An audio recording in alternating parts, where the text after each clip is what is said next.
Hello everyone, I am Nikita Gupta and today we are going to start our unit 5th new chapter that is bioassay जिसमें हम bioassay क्या होता है, इसका क्या क्या एप्लीकेशंस हैं, इसके टाइप्स और भी बहुत सारी चीज़ें bioassay से रिलेटेड स्टडी करेंगे और साथ में डिफरेंट डिफरेंट जो हार्मोन्स हमने देखे हैं उनके bioassays को परफॉर्म करेंगे।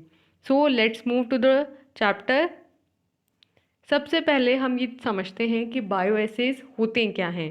सो bioassays are the procedures by which the potency और the nature of the substance is estimated by studying its effects on living matter. Means कि बायोएसेज यानी कि बायोलॉजिकल जो मैटर है उस पर परफॉर्म किए हुए एसे। तो इसमें क्या किया जाता है, बेसिकली जो लिविंग मैटर होती है, लिविंग मैटर लाइक प्लांट्स हो सकते हैं, एनिमल्स हो सकते हैं और ह्यूमन बीइंग्स हो सकते हैं, तो उन पर प्रोसीजर्स किए जाते हैं जिसके थ्रू जो भी पर्टिकुलर हमारा सब्सटेंस है, लाइक ड्रग है, कोई हार्मोन है, कोई सिंथेटिक फॉर्म है, उसकी पोटेंसी और उसका जो नेचर है उसे इवेलुएट किया जाता है, उसकी स्टडी की जाती है और लिविंग मैटर पे आने वाले इफ़ेक्ट्स के थ्रू देखा जाता है कि उसका कितनी उसकी एफिकेसी है, उसके क्या साइड इफ़ेक्ट्स आ रहे हैं, उसके क्या थेरापुटिक इफ़ेक्ट आ रहे हैं, किस लेवल तक के थेरापुटिक इफ़ेक्ट आ रहे होते हैं। तो ये सब बायोएसे में स्टडी किया जाता है। The basic principle of such assays is to compare how much a simple being tested procedures the same biological effects is given quantity of standard preparation। तो बायोसिस का बेसिक प्रिंसिपल क्या होता है कि जब हम कोई स्टैंडर्ड प्रिपरेशन देते हैं तो उससे जो बायोलॉजिकल इफ़ेक्ट आते हैं उसके साथ कंपेयर करते हैं। जो भी नई ड्रग है या जो भी हमारा नया सब्सटेंस है उसका सैंपल बनाते हैं, उसको टेस्ट प्रोडक्ट बोलते हैं और उसके साथ आए हुए इफ़ेक्ट्स और हमारे स्टैंडर्ड प्रिपरेशन के साथ आए हुए इफ़ेक्ट्स को कंपेयर किया जाता है जब दोनों की सेम क्वांटिटी दी जाएगी। यानी कि एक लिविंग मैटर होगा, उसमें सेम क्वांटिटी होगी और हमारा एक स्टैंडर्ड प्रिपरेशन होगी, एक टेस्टेड प्रिपरेशन होगी और दोनों के आए हुए इफ़ेक्ट्स को कंपेयर किया जाएगा और देखा जाएगा कि स्टैंडर्ड के साथ जो हमारा नया या जो हमारा टेस्टेड प्रोडक्ट है वो कितनी पोटेंट है, कितना उसका एफिकेसी है। तो इस तरीके से कंपेयर किया जाता है बायोएसेज के अंदर। नेक्स्ट आता है रिजर्वेशंस ऑफ बायोएसेज, यानी कि जो बायोएसेज है वो पर्टिकुलरली किन के लिए रिजर्व है, किन के लिए ही होंगे बायोएसे और किन के लिए नहीं होंगे। तो bioassay procedures are generally employed for first when a chemical assay for a substance is not available or the substance get inactivated by interacting with the chemicals as in the case of hormones। क्योंकि आप समझिए कि biological matter इसमें use किया जाता है, living matter use किया जाता है, तो कितने सारे लिविंग मैटर्स को हार्म होगा। तो पहले क्या किया जाता है, कोशिश की जाती है केमिकल एसेस परफॉर्म करने की। तो जब केमिकल एसेस जो है सब्सटेंस का वो नहीं अवेलेबल हो या जो सब्सटेंस है वो केमिकल से इंटरेक्ट करके इनएक्टिवेट हो जाता हो, जैसे कि हमारे हार्मोन्स, तो फिर वहाँ क्या किया जाता है, बायो एसे परफॉर्म किया जाता है। Second, when the quantity of sample is too small, जब बहुत कम क्वांटिटी में हमारे पास अवेलेबल हो ड्रग या जो भी टेस्टेड हमारा जो टेस्टेड सैंपल है, तो फिर हम वहाँ पे केमिकल ऐसे परफॉर्म करते हैं कि वो इतनी कम है कि उससे केमिकल ऐसे परफॉर्म नहीं किया जा सकता। एंड व्हेन द बायो ऐसे is more sensitive then the chemical ऐसे, जब जो रिज़ल्ट है हमारे ऐसे का वो केमिकल ऐसे में इतना इफ़ेक्टिव नहीं है जितना कि बायो ऐसे में है। यानी कि बायो ऐसे जो है केमिकल ऐसे के कंपैरेटिवली ज़्यादा सेंसिटिव है, तो फिर वहाँ पे बायो ऐसे ही परफॉर्म किया जाता है। नेक्स्ट आता है यूजेस ऑफ स्टैंडर्ड्स, यानी कि हमने कहा कि हम क्या करते हैं, जो हमारा टेस्टेड है या जो हमारा सैंपल है उसको हम स्टैंडर्ड से कंपेयर करते हैं। तो सैंपल के होने का क्या यूज़ है कि हमारे पास एक स्टैंडर्ड है कि भाई इस लिमिट, ये हमारा एक आइडियल पैरामीटर है और हमें क्या करना है, यहाँ तक पहुँचना है।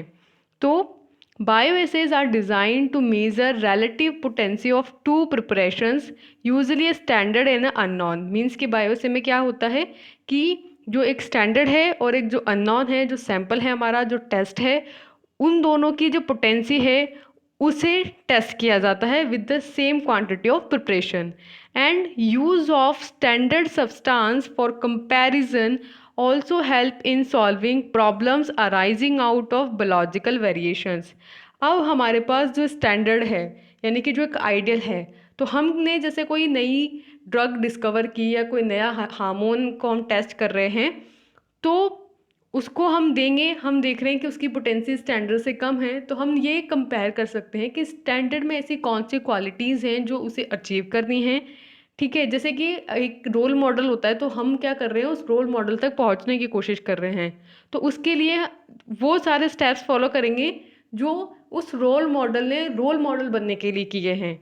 तो क्या करेंगे कि उस स्टैंडर्ड को देख करके कंपेयर करेंगे कि हमारा जो टेस्ट है उसमें क्या कमी है, और उन प्रॉब्लम्स को, उन बायोलॉजिकल वेरिएशंस को क्या करेंगे, सॉल्व करेंगे, ताकि वो जो टेस्ट है हमारा, जो सैंपल है, वो क्या करें, स्टैंडर्ड के इक्वलेंट जो है आइडियल बन पाए. The observed response of the unknown would be relatively to the effect that is produced by standard substance. जो अननोन के रिस्पॉन्स आएंगे उनको ऑब्जर्व किया जाएगा और उसको हमेशा स्टैंडर्ड के इफ़ेक्ट्स के साथ कंपेयर किया जाएगा. मतलब कि आपने कोई वेरिएशंस किए उसमें और फिर दोबारा अगेन बायो से परफॉर्म किया, तो फिर से उसका इफ़ेक्ट जो है वो स्टैंडर्ड के साथ कंपेयर किया जाएगा, उसका रिस्पॉन्स, उसका इफ़ेक्ट देखा जाएगा स्टैंडर्ड के साथ.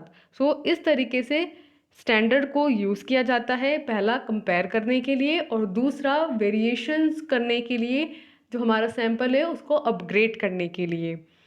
नेक्स्ट है कि बायोएसेस का क्या प्रिंसिपल होता है. तो बर्न एंड डेल करके साइंटिस्ट थे, इन्होंने enunciated certain principles for conducting bioassay. इन्होंने बायोएसे को कंडक्ट करने के लिए कुछ प्रिंसिपल्स दिए एंड दे इंक्लूड. सो इस प्रिंसिपल में क्या बताया गया कि all bioassays must be comparative and compared against a standard drug or preparation, and this is overcome errors due to biological variation. Means कि जितने भी बायोलॉजिकल जो एसेस परफॉर्म किए जाते हैं, इसमें हमेशा एक कंपैरिजन होगा, कंपैरेटिव होंगे ये, और इसमें किससे कंपेयर करोगे आप, हमेशा स्टैंडर्ड ड्रग से या स्टैंडर्ड प्रिपरेशन से. और इसको यूज़ किया जाता है जो भी बायोलॉजिकल वेरिएशंस की वजह से एरर आए हैं उनको ओवरकम करने के लिए. सेकंड प्रिंसिपल में इन्होंने कहा कि the standard and the new drug should be identical to each other. यानी कि जो आपकी स्टैंडर्ड है और जो सैंपल वाली ड्रग है, जो नई ड्रग है, दोनों आइडेंटिकल होनी चाहिए, so that does response curve will have same slope and would be parallel to each other. That is, potency ratio would be constant all along the response level. यानी कि जब आप स्टैंडर्ड लोगे और जो नई ड्रग लोगे वो एक दूसरे से आइडेंटिकल होनी चाहिए in concentration, in amount, quantity. ठीक है, ये सब हम दोनों की सिमिलर लेंगे, ताकि जब हम उनका डोज रिस्पॉन्स कर्व बनाएंगे तो दोनों की, क्योंकि डोज सेम है, तो सिर्फ रिस्पॉन्स को हम कंपेयर करेंगे. ठीक है, और दोनों की जो स्लोप आएगी वो सेम आएगी, एक दूसरे के पैरेलल आएगी. दैट इज़, जो पोटेंसी का इन दोनों के बीच में एक रेशियो होगा, और वो रेशियो पूरे रिस्पॉन्स की टाइम पे क्या होगा, कांस्टेंट होगा. और उस रेशियो के बेसिस पे हम देखेंगे कि जो हमारा टेस्टेड है, जो हमारा सैंपल है, वो हमारे स्टैंडर्ड के कंपैरेटिवली कैसा है, उसका इफ़ेक्ट कैसा है. तो उसे हम वहाँ पे कंपैरेटिव स्टडी करेंगे, उसके रिस्पॉन्स को, जब हम सिमिलर डोज दोनों की देंगे. So this is the principle of bioassay. Next आता है बायोलॉजिकल वेरिएशन. जैसा कि हमने कहा कि इसे यूज़ किया जाता है बायोएसे को बायोलॉजिकल वेरिएशंस को, जो एरर्स आ रही हैं उनको रिमूव करने में. तो क्या होती है बायोलॉजिकल वेरिएशंस और इसको कैसे रिमूव करेंगे. So biological variations means that no two test preparations can be expected to give an identical result, and that the same preparation its same other point of time may be expected to react differently. Means कि biological variation ये कहता है कि दो test preparation हैं आपके पास, और दोनों जो टेस्ट प्रिपरेशन हैं वो सिमिलर और आइडेंटिकल रिजल्ट नहीं देंगी, और जो सेम प्रिपरेशन है वो किसी अदर पॉइंट ऑफ टाइम पे डिफरेंट तरह एक्ट कर सकती हैं। उसकी एक्सपेक्टेशन होती है कि वो डिफरेंट तरीके से एक्ट करें, परफॉर्म करें। तो हम क्या समझे कि हमेशा जब बायोलॉजिकली इसे परफॉर्म किए जाएंगे तो उसमें वेरिएशंस होते हैं, और इन्हें क्या बोलते हैं, बायोलॉजिकल वेरिएशंस बोलते हैं। अब a number of factor have been found which alter the responsiveness of the isolated biological system as well as the whole animal. Means कि बहुत सारे फैक्टर्स हैं जो एक बायोलॉजिकल सिस्टम को, एक आइसोलेटेड बायोलॉजिकल सिस्टम की रिस्पॉन्सिवनेस को अल्टर करते हैं, उसको अफेक्ट करते हैं, और ना सिर्फ एक बायोलॉजिकल सिस्टम को बल्कि एक पूरे एनिमल को अफेक्ट करते हैं। मीन्स कि हम बायोलॉजिकल एसे में जो बायो एसे है उसमें एक लिविंग मैटर के ऊपर बायो एसे परफॉर्म करते हैं। ठीक है, तो यही कहना चाह रहा है कि जब आप एक स्टैंडर्ड डोज लोगे, एक स्टैंडर्ड प्रिपरेशन लोगे, तो आप ऐसा नहीं एक्सपेक्ट कर सकते कि वो हर बार एक सेम रिजल्ट देगा। दो आपकी टेस्ट प्रिपरेशंस हैं वो आइडेंटिकल इफेक्ट नहीं देंगी, क्योंकि बहुत सारे फैक्टर्स हैं जो बायोलॉजिकल सिस्टम को, और कह सकते हैं कि उस पर्टिकुलर एनिमल को जो हैं अफेक्ट करते हैं, जिसकी वजह से जो उसका रिस्पॉन्स है, उसका इफेक्ट है, वो डिफरेंट आता है। तो इन वेरिएशंस को, इन जो डिफरेंस आ रहा है उनको क्या बोलेंगे, बायोलॉजिकल वेरिएशंस बोलते हैं। नेक्स्ट आता है कि वो कौन कौन से फैक्टर्स हैं जो कि बायोलॉजिकल वेरिएशंस के लिए रिस्पॉन्सिबल हैं।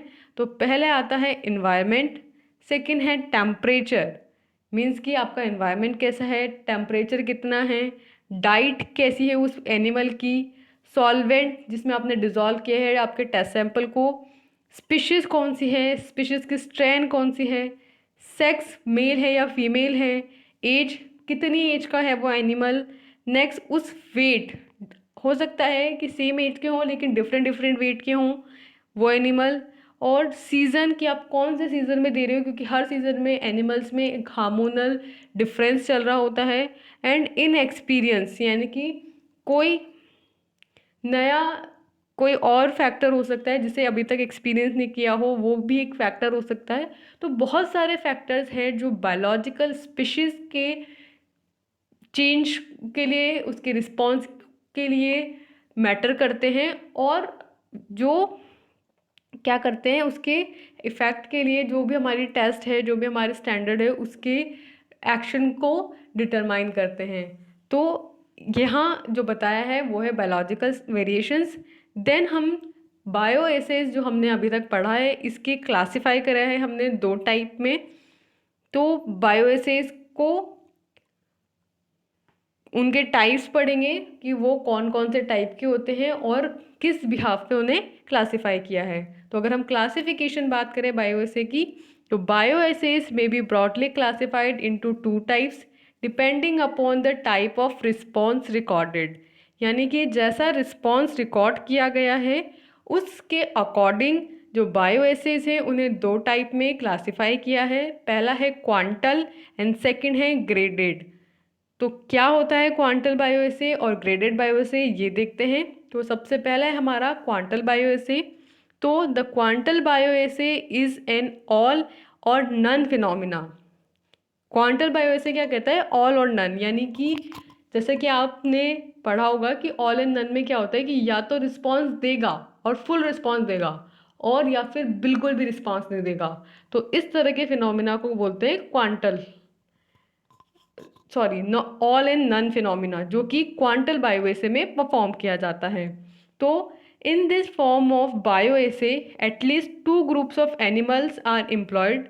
एनिमल्स के दो ग्रुप बनाए जाएंगे and the response is either positive or negative. That is, there is no intermediate response.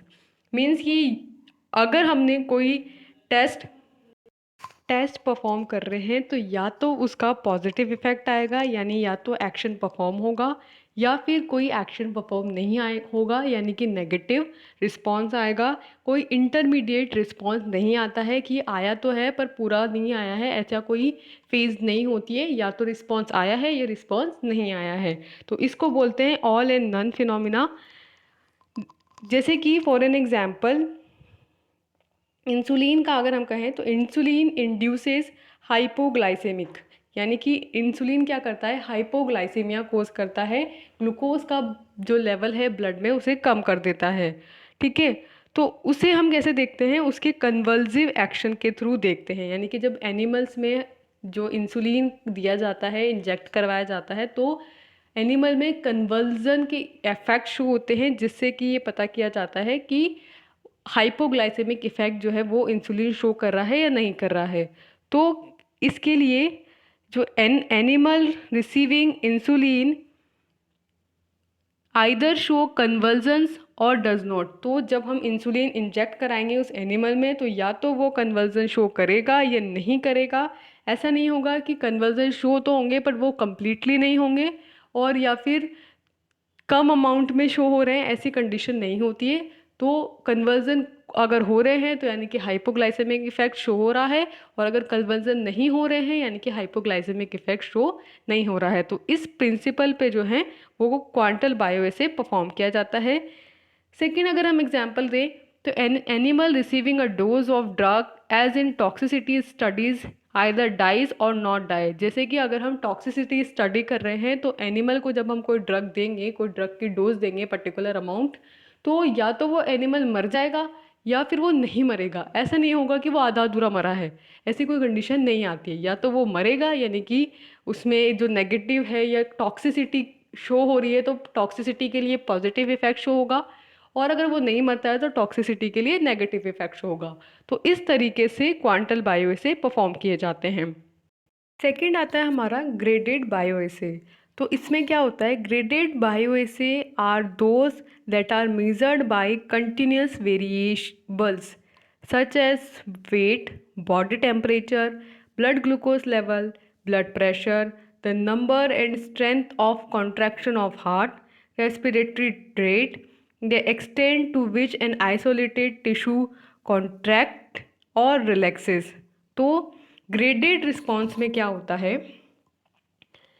कि मतलब जो हमारा ग्रेडेड बायोएसे है उसमें ग्रेडेड रिस्पॉन्स शो होते हैं। ठीक है, जो कि कंटिन्यूसली जो वेरिएबल्स हैं उनके थ्रू मेज़र किए जाते हैं। यानी कि इसमें कुछ ना कुछ वेरिएबल्स किए जाते हैं और फिर देखा जाता है कि उन वेरिएबल्स का क्या इफ़ेक्ट आ रहा है उस पर्टिकुलर ड्रग के रिस्पॉन्स पे। जैसे कि वेट हो गया, पर्टिकुलर एनिमल का बॉडी टेम्परेचर हो गया, उसमें ब्लड ग्लूकोज का लेवल हो गया, उसका ब्लड प्रेशर हो गया, और उसका हार्ट कितनी स्ट्रेंथ के साथ और कितनी बार कॉन्ट्रैक्ट हो रहा है, रिलैक्स हो रहा है, उसके रेस्पिरेशन की रेट, और वो एक्सटेंड की एक आइसोलेटेड जो टिश्यू है वो कॉन्ट्रैक्ट होगा और रिलैक्स होगा, कितनी एक्सटेंड तक वो होगा, इन सब पे बेस्ड होता है ग्रेडेड बायोएसे। तो ये जो ग्रेडेड रिस्पॉन्स है may be assessed by using either whole animal or a part of animal. तो इसमें या तो आप एनिमल की बॉडी का कोई पार्ट ले लेंगे जिसमें आपको एक्शन देखना है वो वाला, या फिर आप होल एनिमल लेंगे और उस पर ऐसे किया जाता है, और रिस्पॉन्स जो है उनको ग्रेड किया जाता है, उनको उनमें वेरिएशंस किए जाते हैं, और डिफरेंट डिफरेंट इसमें एक्शंस और इफ़ेक्ट्स जो हैं वो देखे जाते हैं। तो दिस इज़ ग्रेडेड बायोएसे। अब हमारा इसमें आते हैं बायोएसेस के टाइप, जिसमें पहला है मैचिंग डोज बायोएसे। मीन्स कि इसमें हम क्या करेंगे, जो डोज है उसे मैच करेंगे, यानी कि एक कॉमन डोज लेंगे और फिर इफेक्ट देखेंगे। ठीक है, तो it is the simplest form of all graded bioassays. Bioassays के टाइप्स देख रहे हैं हम, जिसके अंदर सबसे पहला हमने मैच डोज स्टार्ट किया। ये जो होता है वो बहुत सिंपलेस्ट फॉर्म है ग्रेडेड बायोएसे का, एंड इन्वॉल्व्स नो कैलकुलेशन, इसमें कोई कैलकुलेशन नहीं होती है। In this type of bioassay, the response of the standard substance is recorded first, and then response of the test substance is tried to match with the standard by trial and error process until they produce equal effects. Means कि matching यानी कि हम match करते हैं कैसे। सबसे पहले तो हमारा जो स्टैंडर्ड है उसका रिस्पॉन्स निकाल लेते हैं, उसे रिकॉर्ड कर लेते हैं, और फिर जो हमारा टेस्ट सब्सटेंस है उसको देते जाते हैं, उसका रिस्पॉन्स देखते हैं, और फिर उस स्टैंडर्ड के साथ मैच करने की कोशिश करते हैं by trial and error process. यानी कि ट्राई करते हैं, फिर उसमें जो एरर आती है उसे रिमूव करते हैं और फिर दोबारा ट्राई करते हैं, और जो हमारा टेस्ट है उसे स्टैंडर्ड के बराबर लाने की कोशिश करते हैं। तब तक इसे परफॉर्म करेंगे जब तक कि वो स्टैंडर्ड के इक्वल इफेक्ट नहीं देने लग जाए। तो ये होता है मैचिंग डोज बायोएसे में। यानी कि इसमें क्या करते हैं, डोज सेम लेते हैं और फिर उसको मैच करते जाते हैं स्टैंडर्ड के साथ। नेक्स्ट है इसके एडवांटेजेस और डिसएडवांटेजेस। तो अगर हम मैच डोज वाला बायोएसे परफॉर्म करेंगे तो उससे क्या एडवांटेजेस हैं कि does not depend on the assumption of dose response relationship. ये जो है डोज रिस्पॉन्स के जो रिलेशनशिप का जो अजम्पशन है कि एक डोज देंगे उससे जो रिस्पॉन्स आएगा उसे रिकॉर्ड कर लिया और टेस्ट वाला रिकॉर्ड कर लिया और कंपेयर कर लिया, ऐसे नहीं होता इसमें। इसमें तो ट्राई करते जाना है, इसमें कोई कैलकुलेशन नहीं है और बस करते जाना है जब तक कि स्टैंडर्ड का जैसा रिजल्ट नहीं आ जाए।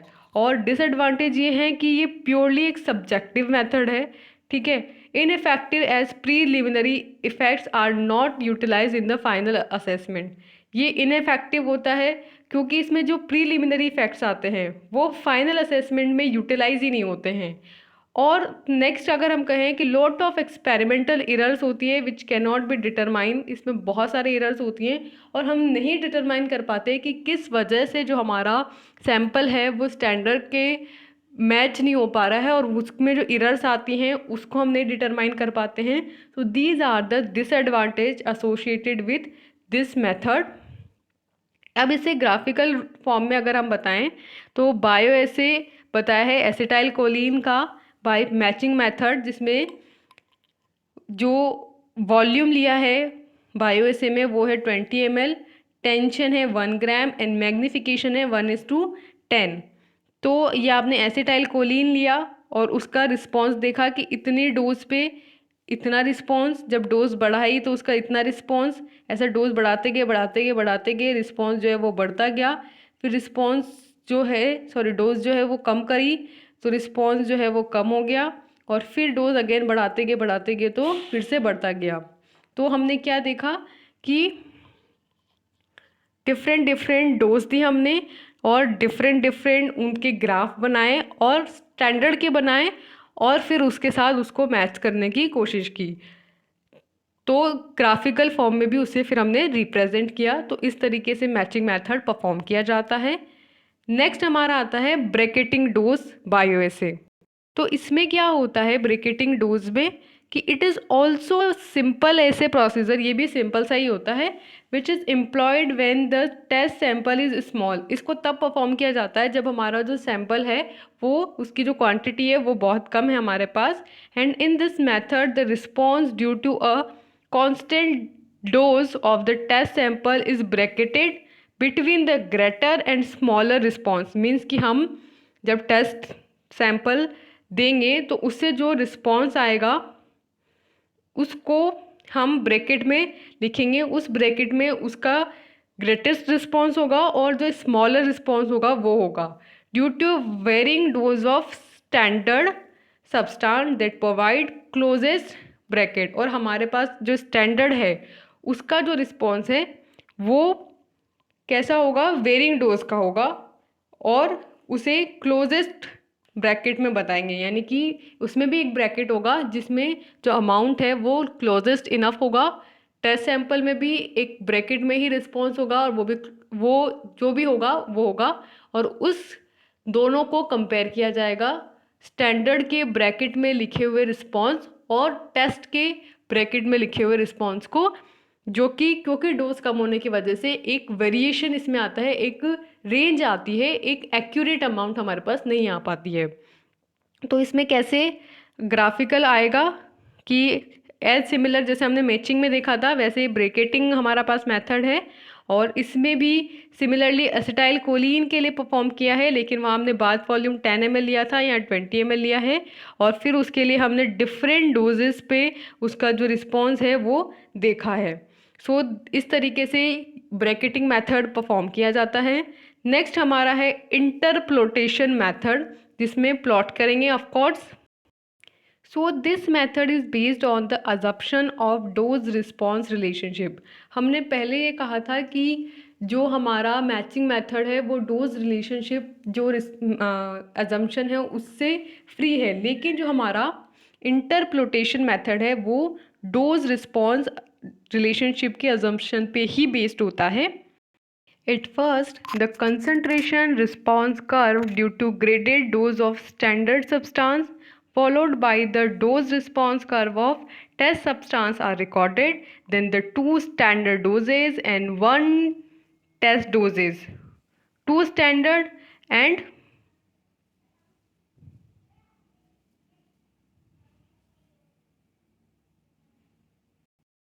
वन आपके टेस्ट की डोज जो है वो सेलेक्ट करेंगे from the respective DRC curve and such that lies on the linear portion of the DRC. Basically क्या किया गया है इसके अंदर कि स्टैंडर्ड डोज लिया, उसके 2 बार उसको परफॉर्म किया और उसके 2 डोज रिस्पॉन्स कर्व बनाए, और एक आपके टेस्ट लिया उसका डोज रिस्पॉन्स कर्व बनाया, दोनों को रिकॉर्ड किया, दोनों को कंपेयर किया, और फिर उनको लीनियर पोर्शन में वो लाई करने चाहिए, इस तरीके से उन्हें सेलेक्ट किया गया। तो ये होता है इंटरप्रिटेशन मेथड में। इसको यहाँ पे प्लॉट करके बताया है कि एसिटाइल कोलिन का इंटरप्रिटेशन किया गया है, और एसिटाइल कोलिन की डिफरेंट जो है कंसंट्रेशन में देंगे और उसको ग्राफिकल फॉर्म में यहाँ बताएंगे। नेक्स्ट है फोर्थ, मल्टीपल पॉइंट बायोएसे। तो मल्टीपल पॉइंट बायोएसे में क्या होंगे, डिफरेंट डिफरेंट मल्टीपल जो है पॉइंट्स होंगे और उनमें बायोएसे परफॉर्म करेंगे। तो इसमें क्या है, various types of multiple point bioassay which are also based on dose response relationship. तो बहुत सारे मल्टीपल पॉइंट बायोएसेज होते हैं जो कि डोज रिस्पॉन्स रिलेशनशिप पे डीआरसी पे बेस्ड होते हैं। इसमें आएंगे 2 पॉइंट, 3 पॉइंट, 4 पॉइंट, 6 पॉइंट और 8 पॉइंट बायो एसेज। तो अब इनके बारे में हम देखेंगे, सबके बारे में एक एक को पर्टिकुलर देखेंगे, जिसमें सबसे पहले हमारा 2 पॉइंट बायोएसे। तो 2 पॉइंट बायोएसे क्या होता है कि any one dose that produces minimum to maximum response of standard and test substances are taken from the DRC and then their percentage response is calculated. 2 point में क्या होगा, एक dose लेंगे मिनिमम से लेकर मैक्सिमम रिस्पॉन्स प्रोड्यूस करने वाली standard की भी और स्टैंडर्ड का, दोनों का ही हम एक एक डोज लेंगे और फिर उनका डीआरसी बनाएंगे, ड्रग रिस्पॉन्स कर्व, और फिर उनका परसेंटेज रिस्पॉन्स देखेंगे, उसे कैलकुलेट करेंगे और फिर उसे कंपेयर करेंगे। तो कैसे करते हैं, concentration of test substance is equals to percentage response of standard divided by percentage response of test multiply with concentration of standard। तो इस तरीके से 2 पॉइंट ऐसे में जो टेस्ट सब्सटेंस है उसकी कंसंट्रेशन निकाला जाता है। However this is not used practically, ये जो मेथड है इसे प्रैक्टिकली नहीं यूज़ किया जा सकता, लेकिन यहाँ हम समझा रहे हैं कि कैसे करते हैं 2 पॉइंट बायोएसे, कि इसमें एक डोज लेंगे टेस्ट की, स्टैंडर्ड की, उसका डीआरसी बनाएंगे, परसेंटेज रिस्पॉन्स कैलकुलेट करेंगे और फिर उससे टेस्ट सब्सटेंस की कंसंट्रेशन निकाल देंगे। नेक्स्ट है हमारा 3 पॉइंट बायोएसे। तो इस मेथड में क्या होता है, this method is based upon the assumption of dose response relationship. At first, the concentration response curve due to graded dose of standard substance followed by the dose response curve of test substance is recorded।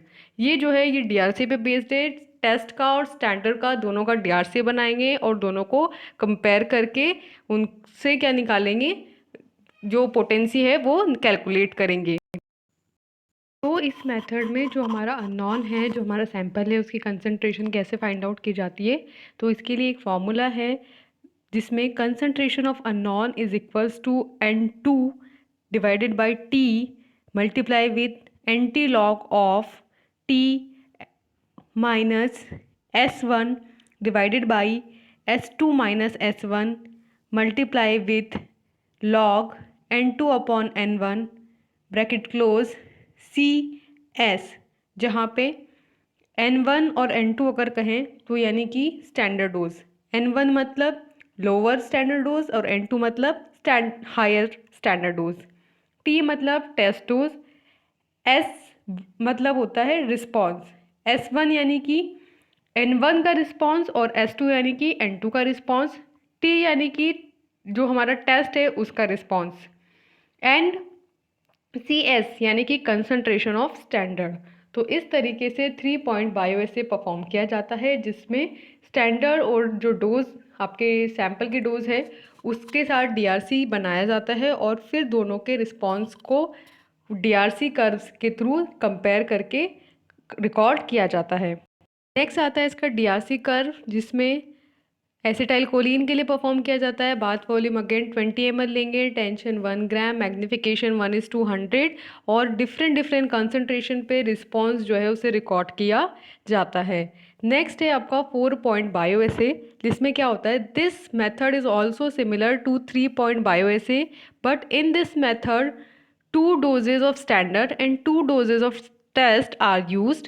The selection of standard dose should be such that they lies on the linear portion of CRC, and also the ratio between the smaller to greater dose should be preferably 1:2। Means कि 4 point bioassay में क्या होगा, same जैसे हमने 3 point bioassay में देखा वैसे ही DRC form किया जाएगा स्टैंडर्ड और टेस्ट का, और दोनों को कंपेयर किया जाएगा। लेकिन डिफरेंस ये है कि इसमें दोनों की जो डोज है वो 2 रखी जाएगी, स्टैंडर्ड की भी 2 डोज होगी और टेस्ट की भी 2 डोज होगी। इसमें जो स्टैंडर्ड की जो डोज होती है वो इस तरीके से सेलेक्ट की जाती है कि जब DRC बनाए हम तो जो उसका रेशियो हो दोनों डोजेस का वो एक दूसरे के साथ लाई कर रहा हो, और इसमें जो डोज है वो स्मॉलर टू ग्रेटर डोज जो है वो प्रीफरेबली 1:2 में होती है, क्योंकि हम इसमें 2 डोज लेते हैं। तो वो जो डोज है वो 1:2 के रेशियो में होंगी, टेस्ट की भी और स्टैंडर्ड की भी, और दोनों को फिर एज सिमिलर 3 पॉइंट बायो से कंपेयर किया जाएगा। तो इस तरीके से 4 पॉइंट बायो से परफॉर्म किया जाता है। नेक्स्ट इसमें जो हमारा अननोन है उसकी कंसंट्रेशन को जो फाइंड आउट करते हैं, उसके लिए फॉर्मूला है N1 upon T1 multiply with anti log of S1 plus S2 minus T1 plus T2 divided by S2 plus T2 minus T1 plus S1 bracket close multiply with log N2 upon N1, जहाँ N1 और N2 का मतलब है lower standard dose and higher standard dose. T1 और T2 में अगर कहें तो T मतलब टेस्ट डोज, T1 यानी कि लोअर, T2 यानी कि हाई, S मतलब रिस्पॉन्स, S1 यानी कि N1 का रिस्पॉन्स और S2 मतलब कि N2 का रिस्पॉन्स, और कैपिटल T का मतलब भी होता है रिस्पॉन्स, जहाँ T रिप्रेजेंट कर रहा है टेस्ट को। तो जो आपका T1 है उसका रिस्पॉन्स, और T2 में कैपिटल T2 में जो आपका टेस्ट है उसका रिस्पॉन्स। तो इस तरीके से इसमें अननोन की कंसंट्रेशन फाइंड आउट की जाती है। नेक्स्ट है एडवांटेजेस, यानी कि ये जो परफॉर्म किए जा रहे हैं इनके क्या क्या एडवांटेजेस हैं। तो the chemical essay find out only the amount of active substance present in a given sample, whereas the bioassay measures the actual biological activity of the active substance। यानी कि जब हम केमिकल ऐसे परफॉर्म करते हैं तो उसमें जो हमारे एक्टिव सब्सटेंस है उसका अमाउंट पता कर लेते हैं कि कितना अमाउंट जो ड्रग का है वो हमें देना है एक्शन परफॉर्म करने के लिए। लेकिन एक्चुअल में जब हमें जानना है कि लिविंग बीइंग पे वो क्या इफ़ेक्ट कर रहा है, कितना टॉक्सिक इफेक्ट शो करेगा, क्या उसका रिस्पॉन्स आएगा, अगर ये सब हमें देखना है तो बेसिकली हमें क्या करना होगा, बायोलॉजिकल ऐसे परफॉर्म करना होगा यानी बायो ऐसे परफॉर्म करना होगा, ताकि उस सब्सटेंस की हम बायोलॉजिकल एक्टिविटीज़ को देख सकें कि वो बॉडी में जाके किस तरीके से एक्ट करेगा और कौन कौन से अदर इफ़ेक्ट्स भी वो शो करेगा। Bioassay measures all trace amount of compounds too. Second important बात है कि केमिकल एसे में हमें high amount of substance required होता है, जबकि बायोलॉजिकल एसे में हमें क्योंकि बहुत कम अमाउंट जो है ड्रग का रिक्वायर्ड होता है, तो स्मॉल ट्रेस ऑफ कंपाउंड से भी इसे मेज़र किया जा सकता है। नेक्स्ट है कि जो बायो एसे है can stabilize the biological activity of the substance even when the chemical identity is not known. तो बायो एसे को परफॉर्म करने के लिए केमिकल एसे परफॉर्म करने की ज़रूरत नहीं होती है। अगर आपको उस पर्टिकुलर सब्सटेंस की केमिकल मॉइटी भी नहीं पता है तो भी आप बायो से परफॉर्म कर सकते हैं और उस सब्सटेंस की बायोलॉजिकल एक्टिविटी को आइडेंटिफाई कर सकते हैं। और sensitivity of bioassay is greater than chemical assay. ये जो बायो एसेस परफॉर्म किए जाते हैं, इनकी जो सेंसिटिविटी है वो केमिकल एसेस की कंपैरेटिवली ज़्यादा होती है। तो क्या होता है, ये ज़्यादा बेटर अपना जो रिज़ल्ट है वो शो कर सकते हैं। तो इस तरीके से बायो एसे जो हैं वो केमिकल एसेस के कंपैरेटिवली बेटर होते हैं और मोर प्रीफर्ड होते हैं। नेक्स्ट आता है बायोलॉजिकल जो एसे हैं, बायो एसे हैं, उनके डिसएडवांटेजेस। पहला तो ये है कि कॉम्प्लिकेटेड इसका सेटअप होता है, क्योंकि इसमें एक लिविंग ऑर्गेनिज्म यूज़ हो रहा होता है, तो इसके लिए जो सेटअप तैयार किया जाता है वो कॉम्प्लिकेटेड होता है। सेकेंडली ये एक एक्सपेंसिव प्रोसेस है, क्योंकि इसमें बहुत सारे इक्विपमेंट और बहुत सारी ट्रेंड पर्सन की ज़रूरत होती है, तो ये एक्सपेंसिव होता है। टाइम कंज्यूमिंग है, क्योंकि एक पर्टिकुलर टाइम में हम देखेंगे कि वो जो पर्टिकुलर डोज है वो कैसा रिस्पॉन्स शो कर रही है। टू लेबरियस है, जैसा कि हमने कहा कि इसमें बहुत सारे लोगों की नीडेड होती है, तो लेबरियस है। And required skilled labour, labour भी ऐसे ही नहीं कि कोई भी परफॉर्म कर लेगा, इसके लिए स्किल्ड लेबर की ज़रूरत है, जिसने फार्माकोलॉजी जो है उसमें डील किया हो, उसमें काम किया हो, तभी वो उस एनिमल की हैंडलिंग अच्छे से कर पाएगा और वहाँ पे अच्छे से बायो से परफॉर्म कर पाएगा। The effect observe in animals में not be observe in humans. और सबसे बड़ा डिसएडवांटेज ये है कि हमने किसी एनिमल पे परफॉर्म करके देखा और हमने एक अश्योर किया कि इस तरीके का एक्शन परफॉर्म कर रहा है, इस तरीके की जो डिजीज़ है उसको क्योर करने में इसको यूज़ कर सकते हैं, इस पर्टिकुलर ड्रग को। लेकिन जब हम उसे ह्यूमंस पे ट्राई कर रहे हैं तो वो सिमिलर एक्शन नहीं परफॉर्म कर रही है, ऐसा भी हो सकता है।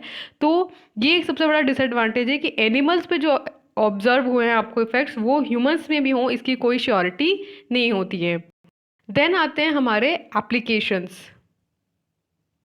कि बायो एसे को कहाँ कहाँ अप्लाई किया जाता है, यूज़ किया जाता है। तो drugs which are primarily of natural origin are usually assayed by biological method. वो ड्रग्स जो नेचुरल ओरिजिन से ऑब्टेन्ड हुई हैं उन्हें बायोलॉजिकल मेथड्स के थ्रू क्या किया जाता है, ऐसे किया जाता है। Second, when there is no other suitable chemical assay method, it is available for certain drugs such as insulin, oxytocin, etc. then bioassay is only choice to estimate them। Means कि जब केमिकल ऐसे नहीं perform होता हो उन particular drugs के लिए, particular hormones के लिए, तो फिर वहाँ पे बायो ऐसे ही परफॉर्म करना पड़ता है, वहाँ कोई और ऑप्शन है ही नहीं आपके पास, जैसे कि इंसुलिन हो गया और ऑक्सीटोसिन हो गया। And bioassay is only choice of analysis for some substance when the chemical assay is not valid indication of their biological activity। Means कि या तो आप उस पर्टिकुलर ड्रग के लिए बायोएसे परफॉर्म ही कर सकते हो, आप केमिकल ऐसे परफॉर्म कर ही नहीं सकते, या फिर अगर आप केमिकल ऐसे परफॉर्म कर भी लो तो भी उससे आप बायोलॉजिकल एक्टिविटी के लिए एक प्रॉपर वैलिड इंडिकेशन नहीं मिल रहा है आपको, तो फिर वहाँ पे बायो ऐसे ही एक चॉइस रह जाता है। तो ये क्या है, एप्लीकेशंस है बायो ऐसे की जो नेचुरल ओरिजिन की होंगी ड्रग्स उनको बायो ऐसे करना कंपलसरी है, और जब केमिकल ऐसे नहीं परफॉर्म कर सकते हो या परफॉर्म करोगे तो उसका जो इंडिकेशंस आ रहे हैं बायोलॉजिकल एक्टिविटीज़ के लिए वो वैलिड नहीं हैं, तो फिर आपको वहाँ पे बायो ऐसे ही परफॉर्म करने होते हैं। तो अगर मैं सम अप करूँ कंप्लीटली अभी तक हमने जो पढ़ा उसे, तो सबसे पहले हमने पढ़ा कि बायो ऐसे क्या होते हैं, फिर हमने बायो ऐसे के टाइप्स पढ़े, उनके अंदर हमने दो टाइप पढ़े, क्वांटल एंड ग्रेडेड, और फिर क्वांटल के अंदर हमने डिफरेंट टाइप्स पढ़े जिसमें हमने मैचिंग मेथड देखा, ब्रैकेटिंग मेथड देखा, इंटरप्लोटेशन मेथड देखा और पॉइंट मेथड देखा, जिसमें 2 पॉइंट, 3 पॉइंट और 4 पॉइंट देखा।